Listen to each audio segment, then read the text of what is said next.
Hello friends,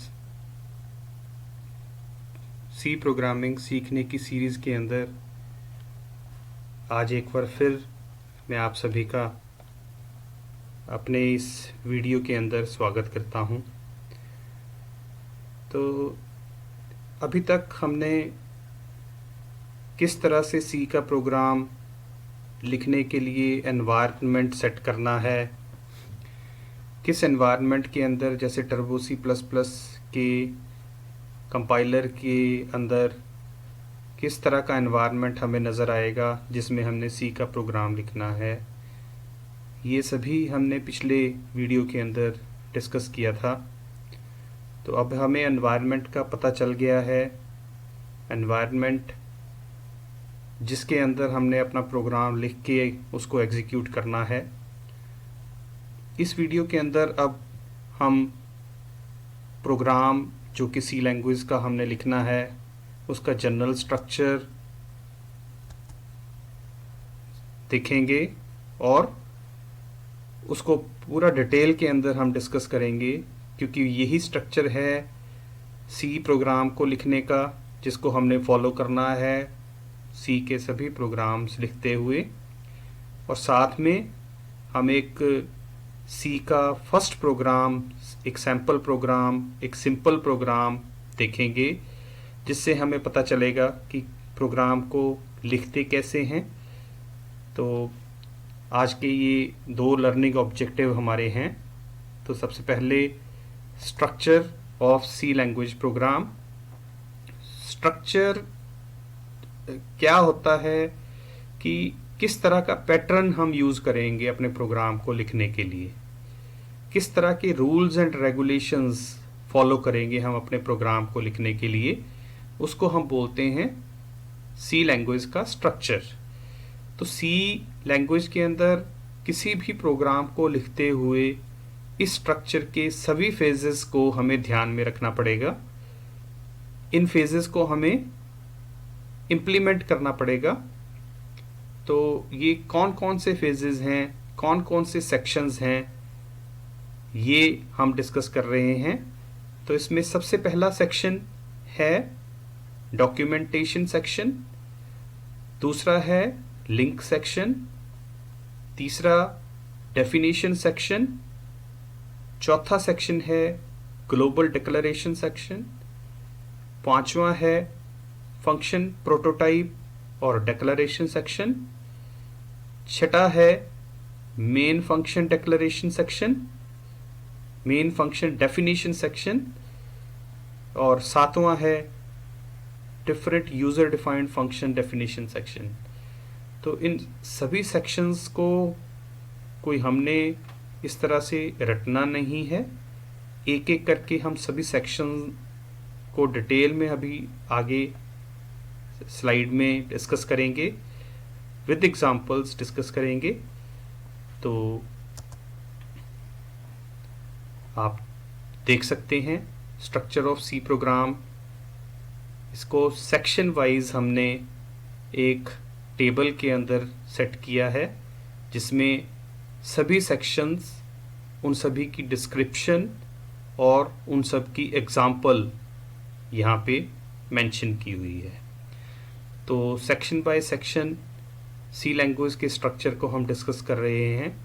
तो इसका पहला सेक्शन है डॉक्यूमेंटेशन सेक्शन। तो इस डॉक्यूमेंटेशन सेक्शन के अंदर हम क्या करते हैं, इसका डिस्क्रिप्शन क्या है। इसके अंदर जैसे हमने कोई सी का प्रोग्राम लिखना है तो उसकी स्टेटमेंट क्या है, उसका कमेंट क्या है, या किस प्रॉब्लम के साथ रिलेटेड हम प्रोग्राम लिखने जा रहे हैं।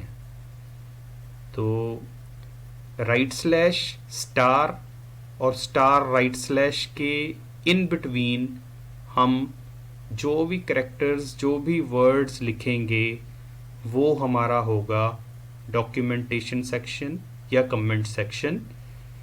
ये सेक्शन कंपाइलेशन प्रोसेस के अंदर नहीं आएगा, तो ये नॉन एग्जीक्यूटेबल सेक्शन होता है। तो इसकी एग्जांपल सामने दी हुई है, जैसे कि हम इसमें प्रोग्राम की स्टेटमेंट इसमें हम ऑथर का नेम, इसमें हम डेट जिसको हम प्रोग्राम डेवलप कर रहे हैं वो सब कुछ इसमें दे सकते हैं, जैसे राइट स्लैश स्टार और स्टार राइट स्लैश के बीच में। तो ये मल्टी लाइन कमेंट है, 1 line, 2 line, 3 line, right slash star से ये शुरू होगा और स्टार राइट स्लैश से ख़त्म होगा। जैसे लिखा हुआ है, this program calculates area of circle, author Vikram Gupta और डेट जिस डेट को ये लिखा हुआ है। दूसरा सेक्शन है दोस्तों लिंक सेक्शन। लिंक सेक्शन और डेफिनेशन सेक्शन ये दोनों मिलके एक सेक्शन होता है, उसका नाम है प्री प्रोसेसर डायरेक्टिव सेक्शन। ये दोनों उसमें इंक्लूडेड होते हैं, लिंक सेक्शन और डेफिनेशन सेक्शन। तो प्री प्रोसेसर डायरेक्टिव्स के सेक्शन के ये 2 पार्ट हैं। तो प्री प्रोसेसर क्या होते हैं उनको हम लेटर ऑन डिस्कस करेंगे। लिंक सेक्शन का क्या मतलब है, हमें अपने प्रोग्राम के अंदर कुछ फाइल्स इंक्लूड करनी होती हैं जिनमें से हम इनपुट आउटपुट या कंसोल इनपुट आउटपुट कुछ फंक्शंस यूज़ करते हैं। तो उन फाइल्स को इंक्लूड करने के लिए इस सेक्शन का यूज़ किया जाता है। हेडर फाइल्स को इंक्लूड करने के लिए इसका यूज़ किया जाता है। जैसे ज़्यादातर प्रोग्राम्स के अंदर हम ये 2 फाइल्स इंक्लूड करते हैं, hash include stdio.h and hash include conio.h। stdio standard input output header file and conio.h console input output header file। तो ये क्या करती हैं इसको भी हम लेटर ऑन पूरा डिटेल डिस्कस करेंगे। इसके बाद तीसरा जो सेक्शन है डेफिनेशन सेक्शन। तो इस डेफिनेशन सेक्शन को भी हम प्री प्रोसेसर डायरेक्टिव के अंदर ही इंक्लूड करते हैं। इस सेक्शन के अंदर अगर हमें कोई कांस्टेंट, उसके लिए कोई वेरिएबल डिफाइन करना है जिसको हमने अपने पूरे प्रोग्राम के अंदर यूज़ करना है, या हमें कोई साइज़ फिक्स करना है, तो ऐसे कुछ वेरिएबल्स उनको हम फिक्स कर देंगे उनकी वैल्यूज़ के साथ। तो हैश डिफाइन के साथ ये शुरू होता है। एग्जांपल्स जैसे दी हुई हैं, हैश डिफाइन पाई जो कि कांस्टेंट होता है जिसकी वैल्यू फिक्स होती है 3.141592। एक वेरिएबल साइज हमने लिया, उसका साइज हमने फिक्स कर दिया 20। कुछ और फिक्स करना चाहते हैं तो वो भी इसमें फिक्स किया जा सकता है as per the requirement in the program. तो ये लिंक सेक्शन और डेफिनेशन सेक्शन दोनों प्री प्रोसेसर डायरेक्टिव्स के सेक्शन के अंदर आते हैं, और प्री प्रोसेसर डायरेक्टिव्स हमेशा शुरू होते हैं हैश के साथ। इसके बाद अगला जो सेक्शन है ग्लोबल डिक्लेरेशन सेक्शन। तो इस ग्लोबल डिक्लेरेशन सेक्शन के अंदर 2 चीज़ें हम ले सकते हैं, ग्लोबल वेरिएबल्स। ग्लोबल मतलब पूरे प्रोग्राम के अंदर जितने वेरिएबल्स हमने यूज़ करने हैं, चाहे वो प्रोग्राम के अंदर हैं चाहे फंक्शंस के अंदर हैं, मतलब एंटायर प्रोग्राम के अंदर जितने वेरिएबल्स हमने यूज़ करने हैं उनको यहाँ पे डिक्लेयर किया जा सकता है। इसी तरह इसी सेक्शन के अंदर इंक्लूड होता है अगला फंक्शन प्रोटोटाइप डिक्लेरेशन सेक्शन। तो वेरिएबल्स के साथ साथ जो फंक्शंस हमने पूरे प्रोग्राम के अंदर यूज़ करने हैं, एंटायर प्रोग्राम के अंदर यूज़ करने हैं, उन फंक्शंस को भी ग्लोबली डिक्लेयर किया जा सकता है। जैसे आपके सामने एग्जांपल है, तो 3 वेरिएबल ग्लोबल वेरिएबल हमने डिक्लेयर किए हैं, ए को इंटीजर, बी को फ्लोट और सी को कैरेक्टर। इसी तरह 2 फंक्शंस हमने डिक्लेयर किए हैं, इन 2 फंक्शंस को हम अपने पूरे प्रोग्राम के अंदर यूटिलाइज कर सकते हैं। जैसे ये 2 फंक्शंस हैं, सम फंक्शन और मैसेज फंक्शन। तो इनको किस तरह से डिक्लेयर किया हुआ है ये सारा हम पूरी डिटेल के अंदर आगे आने वाली वीडियोस के अंदर सीखेंगे। तो ये दो फंक्शंस हैं जिनका नेम है सम और मैसेज। तो अगला जो सेक्शन है वो है मेन सेक्शन। एक्चुअल प्रोग्राम की जो एग्जीक्यूशन होती है सी के अंदर वो हमेशा शुरू होती है मेन से। तो मेन के अंदर दो चीज़ें कवर होती हैं मेनली। एक तो इसके अंदर जितने हमने वेरिएबल्स या फंक्शंस डिक्लेयर करने हैं वो इसमें इंक्लूड होता है, और दूसरा पार्ट इसमें है एग्जीक्यूटेबल सेक्शन। तो जितनी भी कमांड्स, जितनी भी इंस्ट्रक्शंस हम यूज़ करना चाहते हैं अपने प्रोग्राम के अंदर, वो सारी इंस्ट्रक्शंस इस मेन के सेक्शन के अंदर होती हैं। तो इसको आगे एक एग्ज़ाम्पल के साथ मैं आपको शो करूँगा। तो ये इस एग्ज़ाम्पल के अंदर वेरिएबल किस तरह से डिक्लेयर होते हैं वो मैंने शो किया हुआ है। जैसे इंट एक्स, फ्लोट वाई और कैर जेड, इनको अलग अलग लाइन में भी हम डिक्लेयर कर सकते हैं। और लास्ट इसमें सेक्शन है स्ट्रक्चर के अंदर यूज़र डिफाइंड फंक्शन सेक्शन। तो हमारा मेन वाला पार्ट जब फिनिश हो गया, उसकी ब्रेसेस क्लोज हो गई, तो उसके बाद अगर हमने मेन प्रोग्राम के अंदर कुछ फंक्शंस लिए हुए हैं, कुछ फंक्शंस कॉल किए हुए हैं, उन सभी फंक्शंस को हम डिफाइन करेंगे मेन के बाद।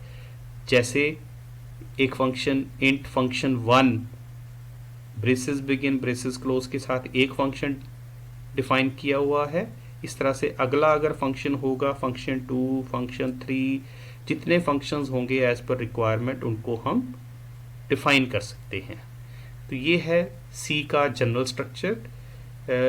फिर भी अगर अभी भी आपके दिमाग में कुछ नहीं आ रहा है तो आगे ये सारा कुछ आपको क्लियर हो जाएगा। अभी मैं आपको एक एग्जांपल इसकी फर्स्ट प्रोग्राम सी का वो हम समझेंगे, पर एक बार किस तरह से स्ट्रक्चर प्रैक्टिकली हम यूज़ करते हैं उसको लाइन बाय लाइन शो किया हुआ है। जैसे नंबर 1 डॉक्यूमेंटेशन सेक्शन और comment section, number 2 pre processor directive, जिसके दो पार्ट मैंने आपको एक्सप्लेन किए हैं। पहला है लिंक सेक्शन, दूसरा है डेफिनेशन सेक्शन।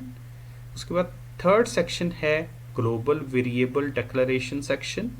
इस ग्लोबल वेरिएबल्स के साथ फंक्शंस भी डिक्लेयर कर सकते हैं हम यहाँ पे। चौथा सेक्शन है मेन फंक्शन डेफिनेशन सेक्शन। तो यहाँ पे हम मेन फंक्शन को डिफाइन करेंगे। उसके बाद ब्रेसेस बिगिन और ब्रेसेस क्लोज के अंदर जितने लोकल वेरिएबल्स और फंक्शंस हमने यूज़ करने हैं उनको हम डिक्लेयर करेंगे। और स्टेटमेंट्स हैं एग्जीक्यूटेबल स्टेटमेंट्स, जितनी स्टेटमेंट्स की हमें अपने प्रोग्राम के अंदर रिक्वायरमेंट है वो सारी एग्जीक्यूटेबल स्टेटमेंट्स इस मेन फंक्शन के अंदर आएंगी। ब्रेसेस क्लोज का मतलब है मेन फंक्शन एंड हो गया, ख़त्म हो गया, और उसके बाद यूज़र डिफाइंड फंक्शंस हैं, चाहे वो 1 है, चाहे 2 हैं, चाहे 10 हैं, तो उतने ही फंक्शंस यहाँ पे डिफाइन किए जा सकते हैं। तो इस स्ट्रक्चर को हमने फॉलो करना है अपने सी के किसी भी प्रोग्राम को लिखने के लिए और एग्जीक्यूट करने के लिए। आगे मैं एक एग्जांपल के थ्रू आपको इस प्रोग्राम कैसे लिखते हैं एक्सप्लेन करने जा रहा हूँ। ये एग्जांपल आपके सामने है। राइट स्लैश स्टार और स्टार राइट स्लैश के अंदर हमने कमेंट सेक्शन लिखा, फर्स्ट सी प्रोग्राम। उसके बाद प्री प्रोसेसर डायरेक्टिव्स के अंदर हमने फाइल्स इंक्लूड की, जैसे हमने इंक्लूड की हुई है हैश इंक्लूड stdio.h। इसमें हमें कोई वेरिएबल ग्लोबल नहीं चाहिए तो हमने उस वेरिएबल को डिक्लेयर नहीं किया है। उसके बाद मेन फंक्शन डिफाइन कर रहे हैं, जैसे void main bracket begin bracket close braces begin braces close के अंदर हमने एक एग्जीक्यूटेबल स्टेटमेंट ली है printf, और हमने एक मैसेज डिस्प्ले किया है हेलो वर्ल्ड के नाम से। तो ये पूरा एक सिंपल और पहला सी का प्रोग्राम मैं एक्सप्लेन कर रहा हूँ यहाँ पे। तो इसके सारे पार्ट किस किस तरह से हैं वन बाय वन आप देख सकते हैं, जिससे आपको क्लियर आइडिया हो जाएगा कि हमने प्रोग्राम कैसे लिखने हैं। तो आपको सी का कोई भी प्रोग्राम इस पैटर्न के अंदर नज़र आएगा।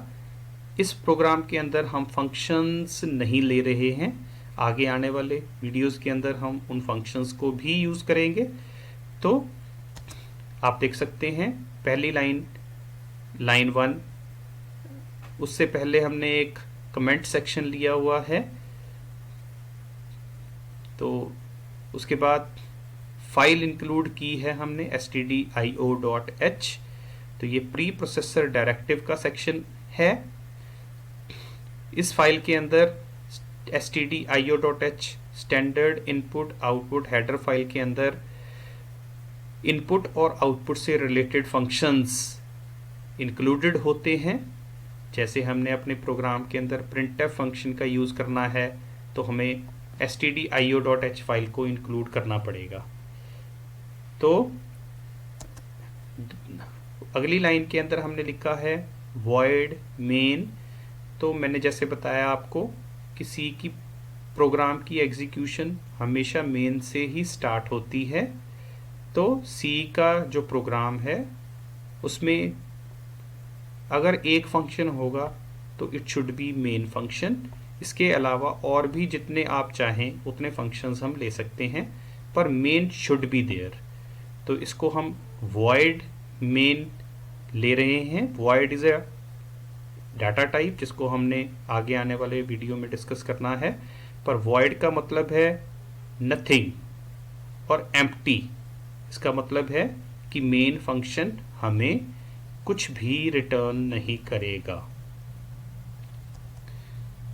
उसके बाद हमने ब्रेसेस बिगिन, हमारा प्रोग्राम का पार्ट शुरू हो गया है।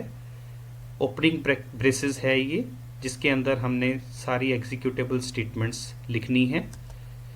उसके बाद हमने printf स्टेटमेंट लिखी हुई है। printf हेलो वर्ल्ड ये एग्जीक्यूटेबल स्टेटमेंट है जो कि हमें हेलो वर्ल्ड नाम का मैसेज आउटपुट स्क्रीन पे प्रिंट करने में हेल्प करेगी। तो ये printf फंक्शन आउटपुट फंक्शन है, स्टैंडर्ड लाइब्रेरी के अंदर इंक्लूड होता है और हमें स्क्रीन के ऊपर किसी भी मैसेज को प्रिंट करने में हेल्प करता है। और जो ये \n है ये एक एस्केप सीक्वेंस है जिसको हम डिटेल में आगे पढ़ेंगे। न्यू लाइन के लिए ये यूज़ होता है ताकि कर्सर न्यू लाइन के ऊपर चला जाए। उसके बाद ब्रेस को क्लोज किया हुआ है, हमारा प्रोग्राम ख़त्म हो गया है, फिनिश हो गया है। तो क्लोजिंग ब्रेस से हमें पता लगेगा कि मेन प्रोग्राम और प्रोग्राम हमारा ख़त्म हो गया है। तो एक बार फिर ये पूरा प्रोग्राम किस तरह से हम लिखते हैं उसको लिख के मैंने बताया हुआ है। तो /** के अंदर प्रोग्राम की स्टेटमेंट लिखी है, प्रोग्राम 1 प्रिंट हेलो वर्ल्ड। उसके बाद दो फाइल्स इंक्लूड की हुई हैं, stdio.h और conio.h। उसके बाद void मेन फंक्शन के अंदर ब्रेसेस बिगिन और ब्रेसेस क्लोज के अंदर तीन एग्जीक्यूटेबल स्टेटमेंट्स हैं। पहली है क्लियर स्क्रीन, कि जो आउटपुट हमें मिलेगा वो बिल्कुल क्लियर स्क्रीन होके फिर मिलेगा। उसके बाद printf हेलो वर्ल्ड, ये मैसेज हमें एज इट इज़ प्रिंट होकर स्क्रीन पे मिलेगा। और getch एक ऐसा फंक्शन है जो आउटपुट स्क्रीन पर वेट करेगा जब तक हम कोई की प्रेस नहीं करेंगे, हमें आउटपुट स्क्रीन पे शो होगी। और ब्रेसेस क्लोज, प्रोग्राम ख़त्म हो गया और इसका आउटपुट हमें इस तरह से नज़र आएगा, हेलो वर्ल्ड। तो दोस्तों, आपको ये वीडियो कैसा लगा? मुझे लगता है कि आप अब समझ पा रहे हैं कि हमने सी प्रोग्राम कैसे लिखना है। आगे आने वाले वीडियोस में आपको बिल्कुल क्लियर कट आइडिया हो जाएगा। सभी चीज़ें प्रोग्राम लिखने से पहले हम डिस्कस करेंगे डिटेल के अंदर। तो आप मेरे साथ रहें, मैं आपको सी स्क्रैच से सिखा रहा हूँ और एंड तक आपको सी के अंदर मैं परफेक्ट करने की अपनी पूरी कोशिश करूँगा। एक बार फिर आपका बहुत बहुत धन्यवाद। गॉड